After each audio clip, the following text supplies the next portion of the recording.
코드 왜 써야 할까로 테크톡 하게 된 서브파트 코어 김우진입니다.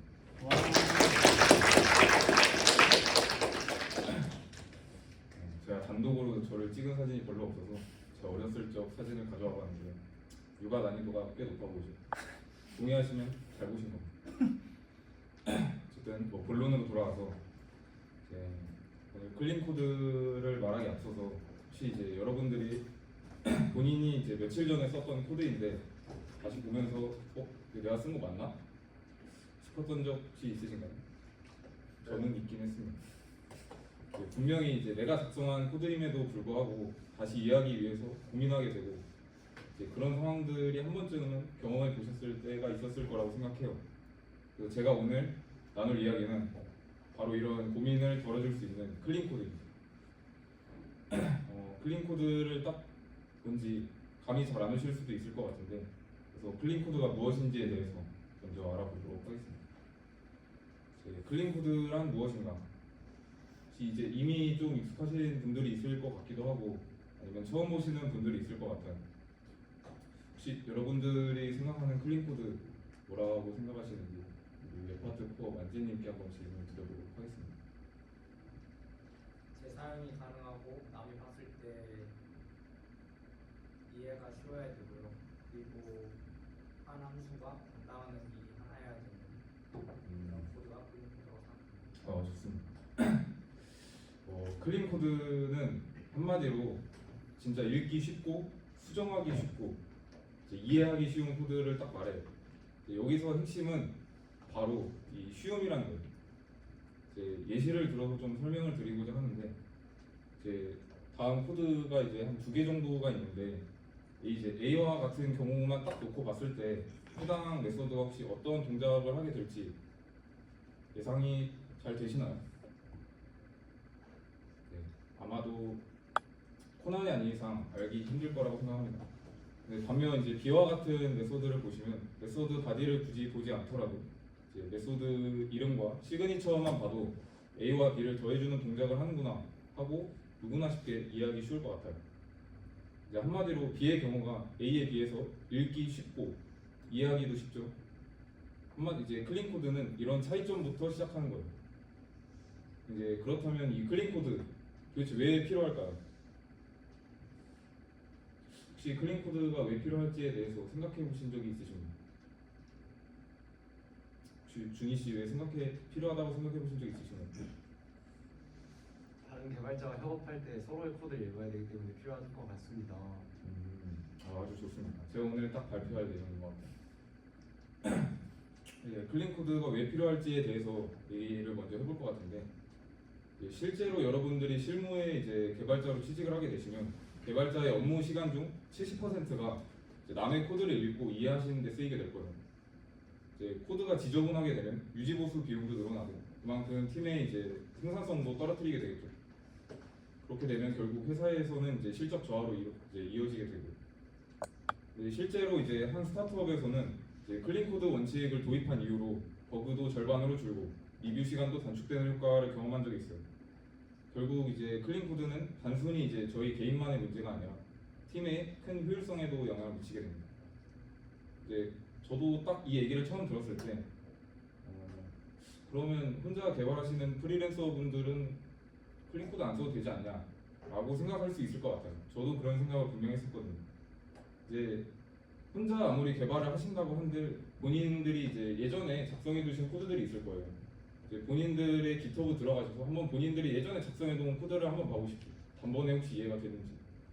저는 아직도 제가 쓴 코드를 예전에 보면 이해가 잘 안 되는데 여튼 그렇습니다. 실제로 요즘 IT 서비스는 점점 방대해지고 있죠. 코드의 양은 늘어나고 기억해야 될 내용도 많고 근데 결국 저희 인간의 뇌의 활용량은 한정적이에요.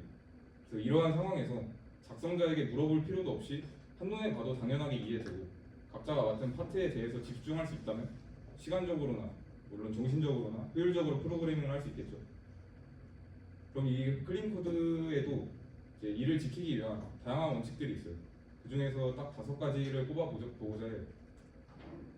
6가지 원칙이 있는데 물론 이거 말고도 훨씬 더 많은 원칙들이 있습니다. 제가 뽑은 6가지만 뽑아봤습니다. 첫 번째로 읽기 쉬워야 돼요. 뭐 변수나 클래스, 메서드 네이밍에서 의미 없는 축약을 이제 피하세요. 최대한 읽기 쉬워야 됩니다. 두 번째로 예측 가능해야 합니다. 이 예측 가능해야 한다는 소리가 생각보다 바로 이제 아마 와닿지 않으실 거예요. 좀 추상적이긴 한데 제가 뒤에서 자세하게 얘기해드리도록 하겠습니다. 이제 세 번째로 코드를 오용하기 어렵게 만들어라. 이 오용하기 어렵게 만드는 것도 방금 두 번째와 마찬가지로 바로 아마 다가오지 않으실 것 같아요. 이것도 뒤에서 얘기해드리도록 하겠습니다. 네 번째로 이제 모듈화 하세요. 이 모듈화를 통해서 코드 간의 결합도를 낮추게 되면 결국 이제 응집도를 상승하는 걸 거의 증명하는 관계거든요. 그래서 언제든지 교체 가능하게 만들어 주시는 게 좋습니다. 이제 다섯째로 이제 재사용 가능하고 일반화된 코드를 작성하라가 있습니다. 이제 여기서 말하는 일반화된 코드가 아마도 살짝 생소하실 수도 있어요. 이제 일반화된 코드를 정의하자면 이제 비슷한 상황에 여러 성격을 처리할 수 있는 유연한 코드예요. 예를 들어 제가 아까 말씀드렸던 애드와 같은 메소드가 있겠죠. 그거는 저희가 뭐 숫자를 다뤄야 되는 프로그래밍에서는 어디서든 사용될 수 있어요. 반대로 일반화되지 않은 코드 같은 경우에서는 이제 특정한 상황이나 특정한 요구 사항 딱 하나만 처리할 수 있는 코드를 일반화되지 않은 코드라고 생각하시면 이해가 쉽습니다. 이제 일반화된 코드의 대표적인 예시로 보시면 저희 이제 객체 지향 프로그래밍의 추상화 같은 경우가 있죠. 이제 여러 성격을 처리할 수 있는 유연함을 제공하는 기능 중 하나예요. 그리고 마지막으로 테스트하기 쉽게 작성하세요. 테스트하기 만약에 어렵다면 여러분들이 작성하신 프로덕트 코드는 아마 잘못된 설계임을 지적하고 있는 가능성이 매우 높습니다. 물론 이 6가지 외에도 수많은 원칙들이 있습니다. 뭐 이번에 초록 스터디를 하신 소어파트 분들이라면 알 법한 뭐 디미터의 법칙 혹은 조건을 캡슐화하라 또 뭐 키스 이런 것도 있습니다. PP, 스튜던트 앤 심플 단순하고 멍청하게 작성하라 뭐 이런 것도 있어요. 저는 이제 이 중에서 가장 중요하게 생각하는 포인트가 2개 있습니다. 이제 아까 말씀드렸던 예측 가능해야 한다와 코드를 오용하기 어렵게 만들어라인데 먼저 코드의 이제 예측 가능성에 대해서 말씀을 드려보자면 코드의 예측 가능성이란 단순히 이제 어떻게 동작할까뿐 아니라 어떤 객체가 어떤 책임을 가졌는지 쉽게 파악할 수 있는 구조를 말해요. 이제 저희가 가장 많이 프로젝트 하면서 필연적으로 가지고 있었을 회원 관리 기능을 예시로 좀 들어보자면 뭐 유저라는 객체가 있으면 뭐 이 객체 특성으로 사용자 이름이나 뭐 이메일, 비밀번호 정도가 있을 거라고 생각할 수 있어요. 근데 이제 뭐 예를 들어 유저라는 객체가 이메일 보내기, 뭐 비밀번호 암호화하기, 로그인 인증 처리하기와 같은 책임을 좀 지니고 있다면 어떨까요? 아마도 여기서 좀 이상한데 라고 느끼셔야 정상입니다. 실제로는 좀 더 예측 가능한 구조를 위해서 뭐 이메일 전송은 이메일 서비스로 아니면 비밀번호 암호화는 패스워드 인코더로 아니면 로그인 인증은 어스 서비스로 이렇게 객체가 각자의 책임을 가지는 게 더 자연스럽고 코드를 읽었을 때 예측이 가능하겠죠. 이제 객체가 본인의 책임을 분명하게 가져가면 그 이름만 보고도 무슨 역할을 하는지 바로 예상할 수가 있어요. 어떻게 보면 당연한 얘기죠. 이름을 지어줘도 똑같습니다. 그만큼 코드를 파악하는데도 이해하는데도 소요되는 시간이 줄어들고 잘못된 수정도 예방할 수 있어요. 예측 가능성은 결국 코드가 쉽게 이해되는 제가 생각하는 가장 중요한 요소 중 하나라고 생각하고 있습니다. 그 다음은 오용인데요. 코드를 오용하기 어렵게 만들라는 건 약간 이제 개발자가 의도하지 않은 방식으로 코드가 사용되는 걸 막는다는 거예요. 실제로 이제 오용에 관한 이제 뭐 좋은 코드, 나쁜 코드 이런 책에도 많이 나와 있는데요. 사이드 이펙트가 대표적인 예시죠. 이제 본인이 사용하는 참조값들이 다른 데서 엉뚱하게 사용되는 경우들 이런 경우를 말합니다. 이제 아마 뭐 개발 안 해보신 분들을 위해서 이해 쉽게 얘기해 보자면 저희가 이제 칼을 사용할 때 손잡이가 있고 날이 따로 있잖아요. 그걸 보고 이제 누구나 자연스럽게 손잡이를 잡게 됩니다. 날 부분을 잡진 않을 거예요. 근데 만약에 날을 잡아야지만이 칼이 제대로 작동하게 된다면 위험하고 다치겠죠. 이런 게 바로 오용의 상황이에요. 코드도 마찬가지입니다. 클래스와 메소드를 작성하게 될 때 다른 개발자가 잘못된 방식으로 사용될 가능성을 최소화해줘야 돼요. 뭐 예를 들어 캡슐화로서 이제 뭐 내부적으로 사용되어야 할 메소드는 공개되지 않고 프라이빗으로 숨겨서 외부에서 접근할 수 없도록 한다. 뭐 이런 것들이 있죠. 이 외로도 다양한 학습 키워드들이 있긴 한데 뭐 불변 객체나 방어적 복사도 있고 일반적인 데이터 타입 제한, 뭐 원시값 포장 뭐 이런 것 다양한 것들이 있습니다. 이런 이제 해당 부분들을 적절하게 잘 준수하게 된다면 다른 개발자가 여러분 코드를 보고 직관적으로 올바르게 사용할 수 있도록 유도할 수 있어요. 휴먼 에러 방지의 첫 걸음입니다. 이제 결국 오용하기 어렵게 작성된 코드는 사용자의 실수의 가능성을 낮추고 신뢰도를 높이는 코드라고 볼 수 있죠. 그래서 저는 코드 간의 신뢰를 좀 중요하게 생각하고 있기 때문에 이 두 가지 키워드를 뽑아왔습니다. 그렇다면 이 클린 코드의 6가지 원칙, 본인들 코드에 어떻게 적용할 수 있을까를 생각해 봐야겠죠. 원칙이 있다면 적용법도 있기 마련입니다. 그 중에서 하나로 이제 솔리드에 있는 SRP에 대해서 얘기를 해드리려고 해요. 아마 가장 많이 들어보셨을 것 같아서 가져왔습니다. 싱글 리스폰시빌리티 프린시펄이라고 단일 책임 원칙을 소개해드리려고 하는데 솔리드 원칙 중 하나입니다. 이제 아마 본인들이 SRP를 딱 처음 접근했을 때 많은 사람들이 SRP를 메서드 단위에서만 생각하시는 경우들이 많아요. 사실 이 원칙은 메서드뿐만 아니라 클래스나 모듈, 패키지, 컴포넌트, 심지어 프레임워크까지도 더 큰 구조에 적용되는 개념입니다.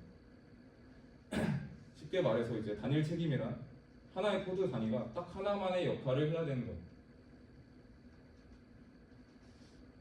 책임을 명확하게 분리하면 한 부분에서 이제 변경 사항이 생겼을 때 다른 부분에 전혀 이제 영향이 가지 않게 되는데요. 이제 자연스럽게 이제 코드의 이해와 유지 보수가 쉬워지고 변경의 영향 범위도 확실히 줄어들게 되겠죠.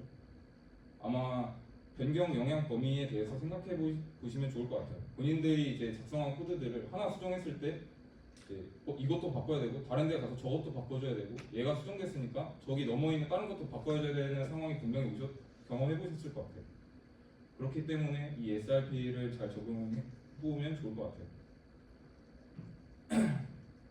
근데 이제 제가 위에 말씀드렸던 원칙이나 방법들에 있어서 한 번에 적용하기 굉장히 어려울 수 있어요. 그래서 제가 익혔던 팁을 좀 드리자면 저 같은 경우에는 이번 주에는 무조건 내가 네이밍에 집중해서 책임에 맞는 네이밍을 무조건 한다. 다음 주에는 캡슐화를 무조건 철저히 지켜봐야겠다. 그래서 짧은 목표를 설정하시고 하나씩 달성해가면서 익혀가는 걸 추천드립니다. 이게 제일 좋았어요. 그렇다면 이제 이 클린 코드가 잘 적용되었을 때는 어떤 영향력을 행사할 수 있는가? 물론 수많은 장점들이 있겠지만 저는 좀 개발 문화에 적용되는 영향력에 대해서 얘기해보자 해요. 저는 이제 개발 문화를 되게 좋아하기 때문에 클린 코드와 개발 문화. 이 클린 코드가 이제 단순히 코드의 품질을 높여서는 것 그 이상으로 팀의 문화에도 영향을 많이 끼치게 되는데요. 대표적으로 코드 리뷰가 활성화된 기업들은 대부분 클린 코드를 중요시합니다. 예를 들어서 구글이나 토스와 같은 경우는 코드 리뷰랑 페어 프로그래밍 문화 덕분에 신입 개발자가 빠르게 성장할 수 있기로 유명합니다. 토스로 많이 가십시오. 클린 코드가 이제 결국 개발자 간의 신뢰와 존중을 표현하는 도구가 되는 거죠. 그래서 이 클린 코드를 왜 지향하는지에 대해서 그간 제가 생각해온 저만의 이유랑 그것을 통해서 협업의 관점을 통해서 제가 고민하고 정리를 해봤어요. 이 클린 코드는 그렇게 어렵게 생각하지 않으셨으면 좋겠어요. 단순하게 보면 결국 이해하기 쉬운 코드긴 한데 왜 이 이해하기 쉬운 코드를 개발 문화에서 강조하는지 아까도 말씀드렸다시피 단지 코드의 품질뿐만은 아니에요. 이제 조금 더 쉽게 말하자면 개발자는 결국 혼자 일하는 직업이 아니잖아요. 대부분의 직장에서도 마찬가지겠지만 특히 개발자는 혼자서 모든 걸 만들어내고 끝내는 직업이 아니에요. 결국 사람이랑 사람이 만나서 서로의 생각을 전달하고 협업하는 작업인데 여기서 가장 중요한 게 뭘까요? 맞추시는 분에게 제가 아메리카노 드리겠습니다.